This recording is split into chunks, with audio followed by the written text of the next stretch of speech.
Hello everyone, welcome to Tech Encounters with Ramona, and today we're going to talk about cybersecurity, a risk that business owners cannot afford to ignore. And I have Walter Contreras from Motiva, who specializes in this area.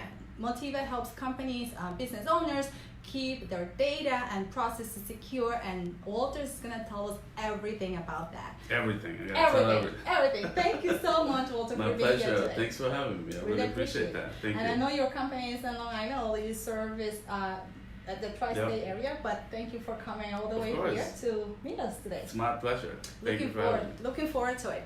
So, Walter, tell us a little bit about you. Sure. First. So my name is Walter Contreras, and I started Motiva about 12 years ago, and it was really a mission to help people with their needs when it came to a help desk and technical support and things like that. Our business evolved over the years because, as you know, there's a lot of need for cybersecurity experts, and the world has gotten a little more dangerous over time. So last few years, we've been very focused on cybersecurity, mainly in the, I will say that one of the biggest threats we see is the lack of training for employees, and the user continues to be the biggest target in this world. So we do a lot of work with that, and yeah, it's been great. I get really worried about cybersecurity at the personal level and also for my business. And this is something that we didn't think about in the older days, right? It was like you had everything on your desktop, and it felt safe, right? Because no one had access to your computer unless they broke into your place. Unless they physically had exactly. Yeah. So this cyber attacks and the risk of our security, of data security being breached, to me it's very scary, and I'm sure a lot of business owners and at the personal level, people are concerned about this. So what are like the most common cyber attacks that businesses experience or are at risk of experiencing? Yeah. Well, it's a great question, by the way. I was doing I do a lot of speaking engagements, and I was talking in front of business owners, and one of them said to me, he said, when you think about cyber security, what do you think first? Like, he was expecting me to say, oh, you have to have the best firewalls, the best antivirus. But I said to him, I think about my family. Because the reality is that everyone is a target, right? It's just a matter of how much you're protected. But the idea behind being hacked, I met a guy that his entire identity was stolen. And they took a mortgage loan under his name. They cleared his bank accounts. Like, the guy can't even get into an apartment right now. So that's when I think about cybersecurity, I think about that, and I think about how to protect the user from even receiving that email, right? The phishing emails that are so it's happening every 2 seconds that you're getting this emails, and it may look legitimate, right? And you click on it, but it's really a website that's created for you to be putting in your password and credentials, and then all of a sudden they got your bank account information. And you and I were talking about before this about Chase and other banks that do a lot of protection, but the reality is we're all a target. And our children nowadays too are a target, right? You have, in your home, you have smart devices, you have door openers, garage door openers, video doorbells, literally everything, right? And so after that engagement that I had with this person, I went home and I started to enable something very simple, which I think everybody can do, which is called multi-factor authentication. And it's that text or that confirmation that it's you, the person logging into your account. And so, yeah, I'm very concerned about how fast this is growing. I'm glad you mentioned the two-factor authentication. I think everyone should implement that, and I have it for all my accounts, all my devices, and it gets annoying to my kids because we have an Apple account that's shared, And every time they buy something, Apple has this now, that you have to enter a 4-digit code, and they cannot do certain things without our permission. And the same thing happens at work, right? If we use any type of accounts like Box.com, and there are other applications out there that have the two-factor authentication, and I really like that feature. You know, for business, I mean, I think that the business world, we just haven't really been educated on a lot of this stuff, and that's basically what I do when I do these speaking engagements. And you know, when you talk about a business today, you have to have an application that does what we call single sign-on, right? That you don't have to think about so many passwords, because let's face it, password 123 up until last year was 67% of most Americans' password. And so we don't really keep good track of passwords. And the more complex the password, the better. So systems that have single sign-on, password management, where you can log into one place, authenticate with multi-factor, it's gonna have a greater chance to survive an attack. I can tell you that IT companies are a massive threat, right? Because if they get into one IT company, they get into thousands of other accounts. So we did a lot of work in this space like 5, 6, 7 years ago, because we saw the trend. And so, you know, you have to have the layers of protection in place. That's really where I think most of us don't think about, right? Because we're just thinking, oh, I'm in my computer, nobody's coming to, and it's true, no one's gonna come into your office, but they don't have to come into your office. They can just, you know, you click on that email and all of a sudden you have a software running that they can easily get into your computer. That's so scary. Now, what about companies that use cloud storage, like let's say Google, right? Sure. And their employees are sharing the repository, the folders within Google. How can they keep that information safe? I'm always hesitant to use That's a huge cloud problem. storage like that. It's a bit, so it's called shadow IT. There's a term for it. And the reality is that it, you know, depending on, so a lot of businesses that are bigger, they have protections in place. They could afford them. The smaller companies, they have a difficult time because there's really no one that understands the misconception of, oh, my IT support person is also doing cybersecurity. It's a huge misconception. So this shadow IT thing, unless you have really good systems in place to monitor that, you wouldn't even know if one of your employees is downloading, you know, confidential documents from your business account and putting them on their Dropbox or their Google account. So there's a lot of, you have people trying to steal stuff from the inside and the outside, and you have to have a really good system in place to monitor that. It is true. I have worked for larger firms, and I know that at a particular firm that I worked at, anytime you send an email outside of the network, it would alert their security, their IT guy. You would not be able to download files outside of their VPN, unless you went to the VPN system and within their servers. So you wouldn't be able to download a file, even if you work from home, you wouldn't be able to download a file and save it into your personal computer. Yeah. It was amazing, but for a small business, it's harder to one, afford the systems, or two, find the expertise at a smaller IT firm that maybe they don't even go through that training. Right. You know, one of the biggest things that I constantly think about is that when we talk about hackers, right, these are enterprises. These are not your typical, you know, guys sitting with a hoodie somewhere in the basement. These are people who are actually, they have a business, they have an office they go to, they have a suit, right? And they come in and they do all this research on these accounts. They start trying to get to these passwords through every account, and at some point they find one that is password 123, and they log in, and now they're in your email, right? Once they're in your email, you know, in the 90s, the biggest thing was like they sent a virus to all your friends. Today, they know they don't have to do that. They sit on that email account for months even, and they just watch the traffic. And at some point, they realize that there's an invoice coming from someone, there's a bank account from someone, and they do these little scams where they put a whole thing together. Somebody found me online, and they called me. It was a little too late because they had already sent the money. But basically the hacker was in their system for a week, and they put an invoice together with a new bank account routing number and sent it to the general manager, and he was able to send the money. By the time they caught the second wire, the first wire went through, the second one they were able to stop, but there was $100,000.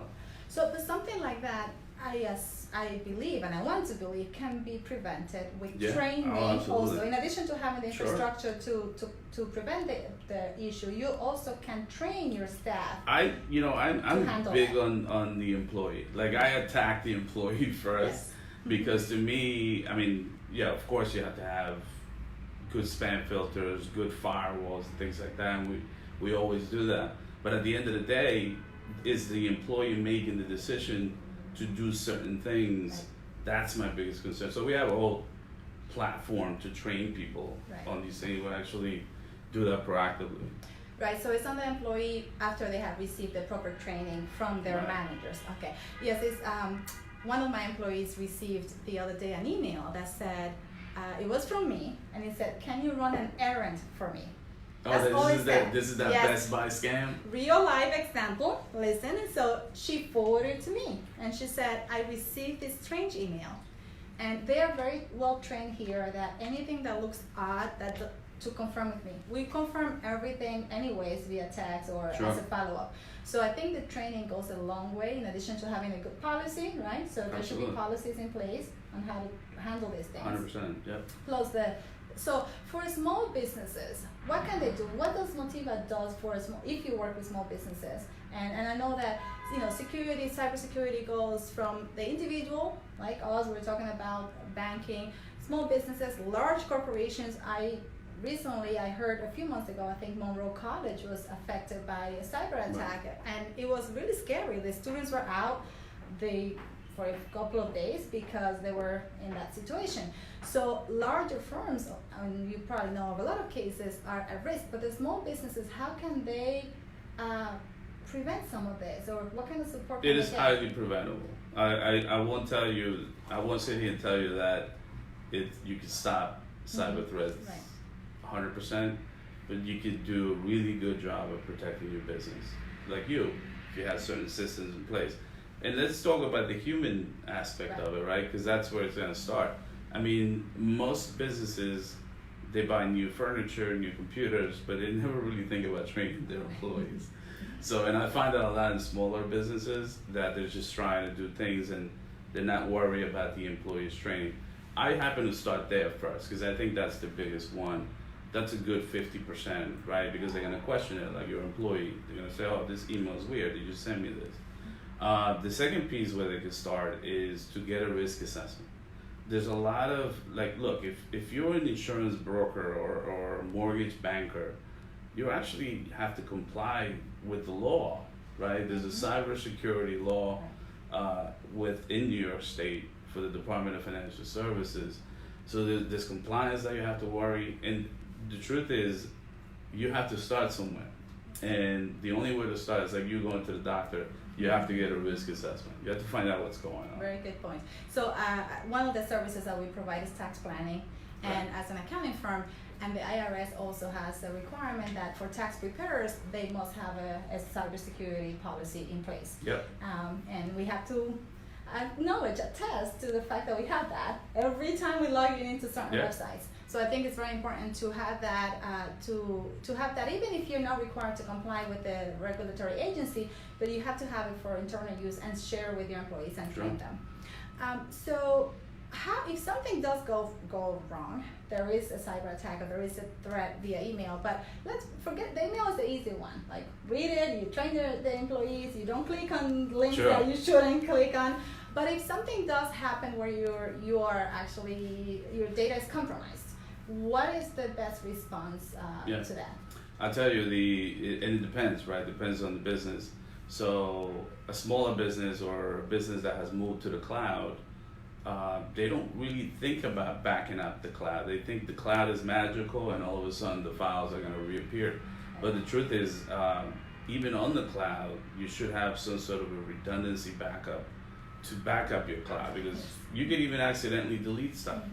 When it comes to items like ransomware attacks, viruses that come in through the computers, and it locks your files and things like that. The only way to survive that is by restoring from backup, right? Exactly. And so hopefully, most people's backups, they don't verify them often. We find this with new customers. We come in when we do the risk assessments, we realize that they haven't looked at actually some of them don't even have a backup plan. So that's one, you have to have a good backup plan, right? The other thing that I recommend is every so often you should get a risk assessment done by a professional, someone who understands cybersecurity. And some businesses might be under some sort of compliance that they need to comply to. So if there is a virus that impacts the computer, I'm assuming that only affects local files, not files that are on the cloud? Well, it depends on the service. Up until recently, there were some services that it was uploading, virus files still. And the thing is, companies like Google, Microsoft, they've gotten way better identifying those files. The problem is that you're transporting a lot of the stuff, like you have a laptop, an iPad, a thumb drive, so you're even if you're on the cloud, you're still transporting files back and forth. So you have a better chance of survival if you're on the cloud, but let's face it, the majority of businesses are still using local computer files. I have customers that at times they tell me, no, I'm fully cloud, right? And I go in, I do the risk assessment, and I realize that their entire local computer hard drives are full of personal identifiable information from their customers that is highly, highly confidential. And that's local, right? So you have to think about all this stuff when you're doing it. Does encryption help? Encryption helps, absolutely. But then again, if you're not really that great at encrypting stuff, you might encrypt your hard drive and you will have access to it yourself. Then you need to call a hacker to uncrypt. Well, it depends. So if you're using Microsoft, crypto locker, if you don't have it, it's done. Really? You won't be able to restore it. Yeah, no. No, So it's I dangerous. cannot afford that. Look, I think the best approach for any small business out there is to, one, get educated, right? They have to get educated. Two, focus on your employees, finding some training. It's not that difficult. There's stuff on YouTube all the time. I put out a YouTube channel too where we can share this information. We do these shows too where we post these. And the other thing they have to do is, when they get an opportunity, bring a professional, let them do an entire risk assessment on what you're doing, because you might be missing it. Maybe even your IT guy might miss some of the stuff. Does Motiva do risk assessments just as a one-time project, or does it only for? We do. clients? Some larger firms or compliance people will call us to do that, but any new business that we take, it's a must. As soon as someone tells me no, I don't need a risk assessment, for me it's a sign that they're not really that engaged into their business, and so I take that very seriously. It's like going to the doctor, really, right? Like, you don't want to have surgery and not get an X-ray or something else that was wrong. Yeah. So I'm going to be a little selfish, and I'm going to ask a question that I wanted to ask for myself. And by the way, if the audience has any questions that they want to answer today, please post them, and we'll try to answer them while Walter is here. But if not, we'll respond via the comments on the post that we're going to share later. But so my sons play video games. Yeah. Now they have these things where players are funding each other, and it's donating money to each other. I feel like that might be one area where... The first door yes. opener for... So my son is 9, and he sometimes, I want to donate to that player. I'm like, how are you? I don't even know what platform they're using, so I don't trust it, I don't do it. And I wouldn't allow my son to collect money from strangers on the internet. But have you heard of any issues there? There's tons of issues with children. I mean, I don't know if you saw the hearing from Facebook, but they were talking about a lot of this cyber crime goes on platforms that children have access to. So as parents, you just don't have enough knowledge to even me as an IT professional, I at times have to do my own research on certain things. You and I were talking about iTunes before and how Apple does it. It's not that I'm a big fan of Apple, but I actually think that Apple cares about their consumers. Like they're coming out with a new thing called Sign In as Apple ID, which actually never shows your email address, so it maintains your privacy when you create accounts. And they're gonna do a lot more work on that. And I think that that's a huge piece for the future. Educating the younger generations to understand that the first thing you have to think about when you're creating an account anywhere is security. And we wouldn't have thought of this. When my son was setting up accounts, I wouldn't have thought of telling him that. But as he started asking for money to buy things online, I was like, okay, we did educate him on, They'll give your names, your name, your address. We don't. Yeah, but that's not enough anymore. That's not enough anymore. No, and it's like, in the past, if you went to a website, you want to create an account, you didn't think about am I putting my information here? It's gonna leak out somewhere. And this company's gonna get hacked, and then all of a sudden all my information is out there. Right. We actually have a product that does that finds all of your leaked information, and we'll post it, by the way. I'll give you the link to post for your listeners, and whoever's interested, they should go there and put their email address, because it goes out and finds any leaked information that is on the dark web. Really? Yeah, it's really cool. Just based on the email address? Just based on the business domain address. And the domain address. Yeah, has to be a business. So you mentioned something that Apple is going to launch. Are there any other trends in the industry to help prevent cyber attacks? You know what? I haven't really seen, other than Apple aggressively following that mentality. I would like to. They've always been. If you think about it, without getting into that topic, but everything they design is almost like for the consumer, right? Like from a watch that texts you if your mother fell, or all the things that they do is very consumer oriented. But I think security is going to be you're going to pay a premium, and just watch, mark my words, you're going to pay a couple $100 more for a phone in the future because it's secure. Someone has to pay for it, right? I'm willing to pay for that. Because you know what? Your entire digital life is in it. From your password management to your authentications. Everything is on your phone. And speaking of that, so one thing that I like about the iPhones is that if you have your Find My iPhone on, you can erase your data from any computer if you log in. And businesses don't do that.